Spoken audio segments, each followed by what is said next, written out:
So we've just had the Metier briefing, 9:30 on the start day, and the decision, after a lot of discussion that's been taking place over the last few days, is to postpone the start of the race until probably Thursday. There's a very big storm that was described to me in a weather routing file as being of historic proportion.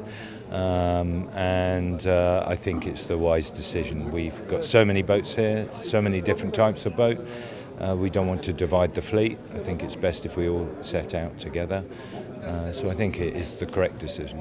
The weather pattern's been changing in the last 5-6 days, but it hasn't particularly worsened, but I think we were all hoping it would improve, and it hasn't. The only way that we can route ourselves across the Atlantic through that storm is to sail right through the middle of it, because sailing to the south of it was going to be horrendous. Very strong winds in excess of 65, 70 knots at times, large seas in excess of 15 metres maybe, so very big seas, and confused conditions because it's quite a tight centre.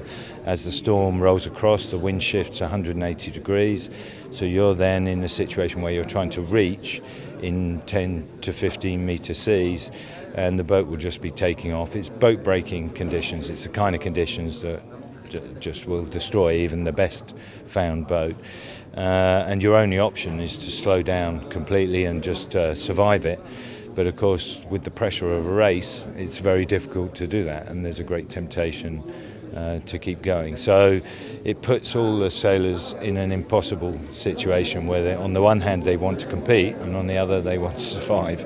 And that's not really what yacht racing is all about. It's about competing your sailing skills against the other guy's sailing skills. It's not a war of attrition or a race of survival. The reality is that I think this is the correct decision for us, but I think it's the correct decision for the fleet.